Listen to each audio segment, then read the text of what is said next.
ರೈತಾಪಿ ವರ್ಗಕ್ಕೆ ಬಹುದಿನದಿಂದ ಬೇಡಿಕೆ ಆಗಿದ್ದ ಅವರ ಆಶೆಯನ್ನು ಈಡೇರಿಸಿದಂತ ಎಲ್ಲ ಒಂದು ಅಧಿಕಾರಿಗಳಿಗೆ, ನಮ್ಮ ರೈತ ಬಾಂಧವರಿಗೆ ಇವತ್ತಿನ ದಿವಸ ನಾವು ರೈತ ಬಾಂಧವರಿಗಾಗಿ ಎಲ್ಲರೂ ಕೂಡ ಇವತ್ತು ಜಯಕಾರ ಹಾಕಬೇಕಾಗಿದೆ. ಈ ನಾಡಿನ ಅನ್ನದಾತನಿಗೆ, ನಾಡಿನ ಅನ್ನದಾತನಿಗೆ, ರೈತ ಪರ ಹೋರಾಟಕ್ಕೆ, ನಾಡಿನ ಅನ್ನದಾತನಿಗೆ ಇದೇ ಕೂಡ ಯಾವ ಅನ್ನದಾತನಿಗೂ ಕೂಡ ಅನ್ಯಾಯ ಆಗಬಾರ್ದು. ಅವರ ಆಸೆ ಈಡೇರಿಕೊಳ್ಬೇಕು ಅನ್ನೋ ಅವ್ರ ಜೀವನ ಕೂಡ ಒಂದು ಸುಖ ಸಮೃದ್ಧಿ ಜೀವನ ಆಗಲಿ ಅಂತ ಹೇಳಿ ನಾವು ಇವತ್ತು ಮತ್ತೊಮ್ಮೆ ರೈತರ ಪರವಾಗಿ ಒಂದು ಈ ನಾಡಿನ ಅನ್ನದಾತನಿಗೆ ರೈತ ಪರ ಹೋರಾಟಕ್ಕೆ, ಈ ನಾಡಿನ ಅನ್ನದಾತರಿಗೆ ರೈತ ಪರ ಹೋರಾಟಕ್ಕೆ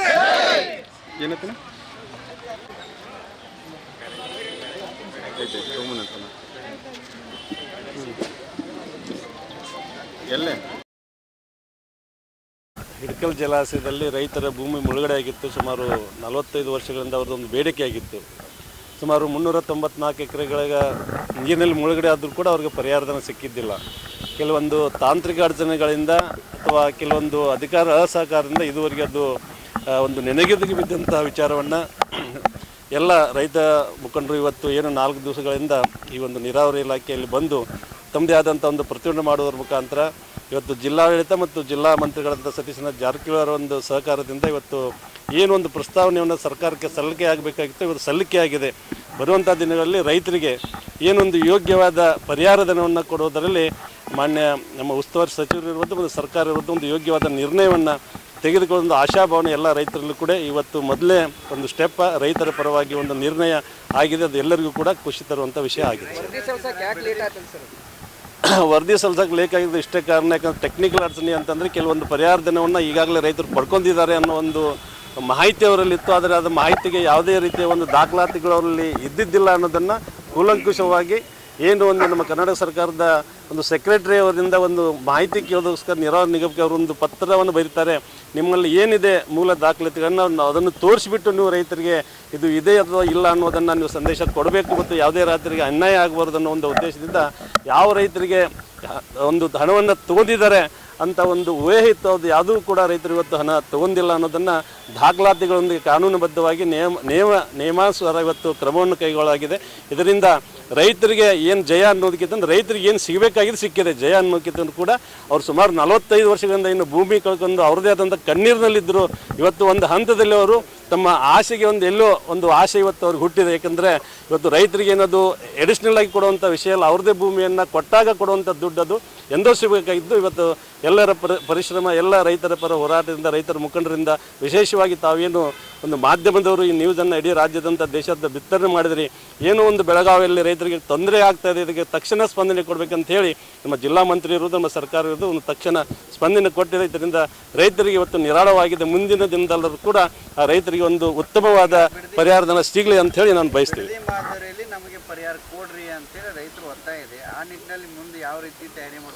ಇವಾಗಲೇ ತಮಗೆಲ್ಲ ಗುರುತಿರೋದು ಬೆಂಗಳೂರು ಬಿಟ್ಟರೆ ಬೆಳಗಾವಿ ನಮ್ಮ ರಾಜ್ಯದ 2ನೇ ರಾಜಧಾನಿ ಅಂತೀವಿ. ಏನು ಯಾವ ರೀತಿ ಬಿಡದಿಯಲ್ಲಿ ಇವತ್ತು ಇಂಡಸ್ಟ್ರಿಯಲ್ ಡೆವಲಪ್ ಆಗ್ತಾ ಇದೆ, ಅದೇ ರೀತಿ ನಮ್ಮ ಏನೊಂದು ಮಾಸ್ತಿಹೊಳಿ ಇರ್ಬೋದು, ನರ್ಸಿಂಗ್ ಇರ್ಬೋದು, ಹತ್ತಿರಕೆಯಲ್ಲಿ ಇವತ್ತು ಸಾಫ್ಟ್ವೇರ್ ಕಂಪ್ನಿಗಳು ಬಂದು ಇವತ್ತು ಡೆವಲಪ್ ಆಗ್ತವೆ. ಅಲ್ಲಿಂದ ಅನೇಕ ಒಂದು ಕಮರ್ಷಿಯಲ್ ಆ್ಯಕ್ಟಿವಿಟಿಗಳು ಆಗ್ತವೆ. ಅದಕ್ಕಾಗಿ ಹೆಚ್ಚಿನ ಒಂದು ಅನುದಾನ ರೈತರು ಸಿಗಬೇಕನ್ನೋದೇ ನಮ್ಮದು ಒಂದು ಉದ್ದೇಶ. ಅದಕ್ಕೆ ಸೂಕ್ತವಾದ ಪರಿಹಾರ ಸರ್ಕಾರ ಕೊಡುತ್ತೆ ಅನ್ನೋ ಒಂದು ಆಶಾಭಾವನೆ ನಮ್ಮಲ್ಲಿದೆ. Thank you sir. ಯಾರು ಟಾಯ್ಲೆಟ್ ವ್ಯವಸ್ಥೆ ಮಾಡೋದು, ನೀರಿನ ಟ್ಯಾಂಕರ್ ಕಳಿಸೋದು, ಮತ್ತು ಇನ್ನೊಂದು ಏನು ಮಾಡಿದಾರೆ ಅಂದ್ರೆ ನಾವು ಯಾವತ್ತಿಲ್ಲಿ ಮಂಗಳವಾರ ದಿವಸ ಮಧ್ಯಾಹ್ನ 12 ಗಂಟೆಗೆ ಬಂದನು, ಈಗ ಮುಗಿತಕ್ಕ ಎಂಡಿಂಗ್ ತಕ್ಕ ಅವ್ರು ಊಟ ಚಹಾ ಎಲ್ಲ ಇಲ್ಲೇ ಆಗೈತಿ. ನಿನ್ನೆ ಕರೆಕ್ಟ್ ರಾತ್ರಿ 9ರಿಂದ ಬೆಳಗಿನ 6 ಗಂಟೆ ತನಕ ರಿಪೋರ್ಟ್ ತಯಾರು ಮಾಡೋದು. ಇದು ಒಂದನೇದು. ಇನ್ನೊಂದು ಏನಂದ್ರೆ ಜಿಲ್ಲಾ ಉಸ್ತುವಾರಿ ಮಂತ್ರಿಗಳು ಮಾನ್ಯ ಸತೀಶನಾಥ್ ಜಾರಕಿಹೊಳಿ ಅವರು ಏನೀಗ ವರದಿ ತಯಾರಾತ್ಲ, ಈ ವರದಿ ತಯಾರು ಮಾಡಲಿಕ್ಕೆ ಸತತ ಏನು ನಾವು ಇಲ್ಲಿ ಬಂದು ಹಿಂದಣಕ ರಗಡು ಹೊಡಿಯಾಡ್ದಾರ ಅದನ್ನ ಹೇಳಿದೆವು.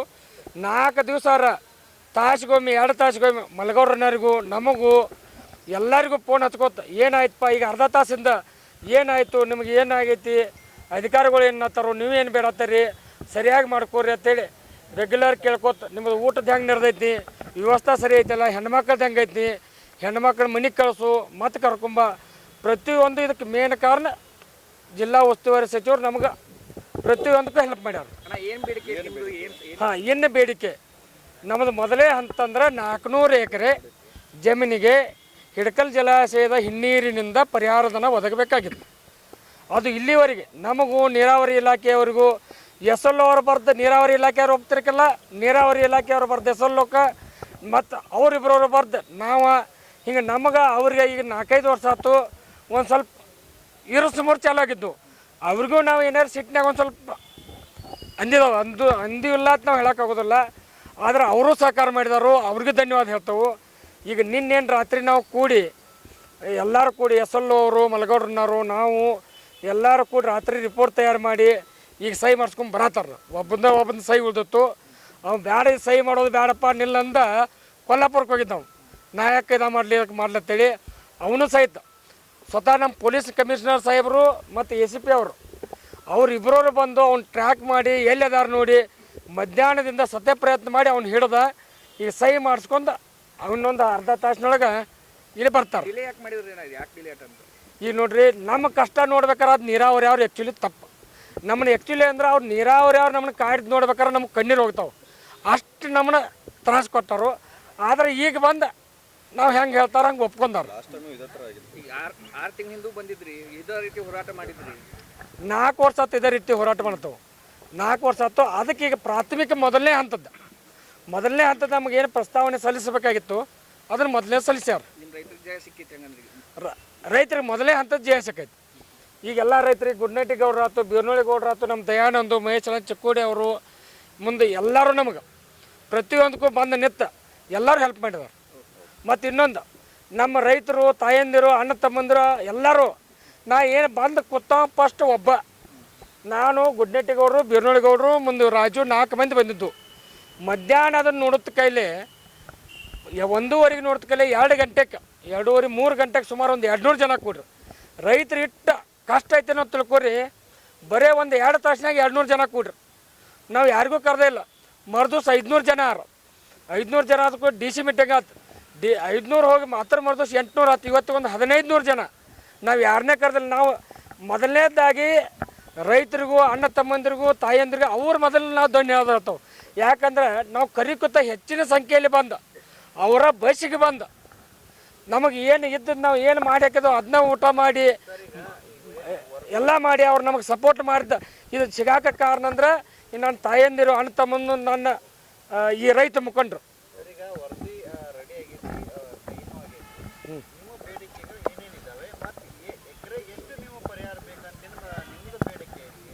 ಈಗ ಮುಂದಿನ ಹಂತ ಮಾನ್ಯ ನಮ್ಮ ಈಗ ನಾವು ಏನು ಮಾಡಿದ್ವು ನಮಗಿಷ್ಟು ಬೇಕನ್ನುವಂಥದ್ದು ಒಂದು ಮೊದಲನೇ ಹಂತದ ಪ್ರಸ್ತಾವನೆಯನ್ನು ರೆಡಿ ಮಾಡಿದ್ವು ನಾವು 400 ಎಕರೆಗೆ.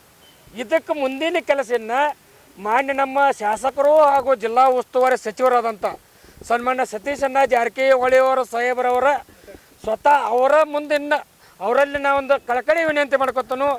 ಈಗ ನಾವು ಏನು ಇದನ್ನೆಲ್ಲ ಪ್ರಯತ್ನ ಮಾಡಿದವಲ್ಲ ಗೊತ್ತಾಯ್ತು ನಂಗೆ ಅವರು ಇದನ್ನು ಹಂತಕ್ಕೆ ಬರಬೇಕಾದ್ರೆ 99% ನಮ್ಮದು 1% ಇದ್ರೆ 99% ಅವ್ರ ಶ್ರಮ ಆಯ್ತು. ಅವ್ರು ದಿಲ್ಲಾಗಿದ್ದರು ಸಕಟ್ ಈ ಬೆಳಿಗ್ಗೆ ಮಲಗೌಡ್ರನವ್ರಿಗೆ 8:30-9 ಗಂಟೆಗಲ್ರಿ 9 ಗಂಟೆಗೆ ಕಾಲ್ ಮಾಡಿ ಕೇಳ್ಯಾರ. 99% ಅವರ ನಾವು 1%ದಾಗ ಅದಾವು. ಇನ್ನು ಮುಂದಾರ್ನು ಅವ್ರ ಸಹಕಾರ ನಮಗೆ ಬೇಕು. ಅವ್ರ ಮಾರ್ಗದರ್ಶನದಾಗ ಅವ್ರು ಯಾವ ರೀತಿ ಹೇಳ್ತಾರೋ ಅವ್ರ ಸಹಕಾರ ಪಡ್ಕೊಂಡು ಅವ್ರು ಏನು ಹೇಳ್ತಾರೋ ಅದು ಕೇಳಿ ಅವ್ರ ಮುಖಾಂತರನ ನಾವು ಕೆಲಸ ಮಾಡಿಸ್ಕೊತೇವೆ.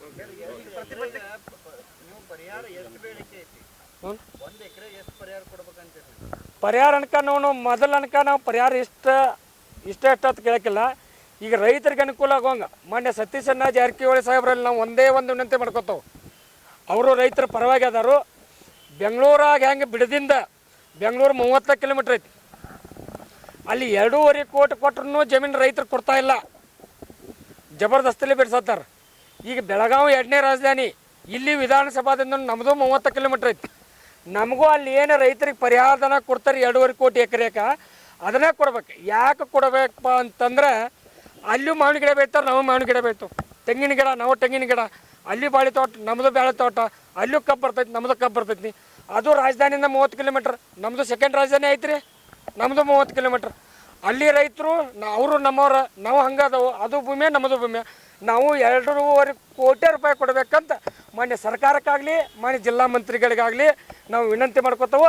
ಅಷ್ಟು ಮಾನ್ಯ ಸತೀಶಣ್ಣ ಜಾರಕಿಹೊಳಿ ಅಷ್ಟು ಕೊಡಿಸ್ತಾರ ಅನ್ನೋ ಭರವಸೆ ನಮ್ಗೆ 100% ಐತಿ. ಈಗ ಕೈ ಬಿಡ್ತಾವೆ ಬಾಳೇಶ್ ನಿಂಗಪ್ಪ ಮೌಂಡ್ರಿ ಇವರೆಲ್ಲ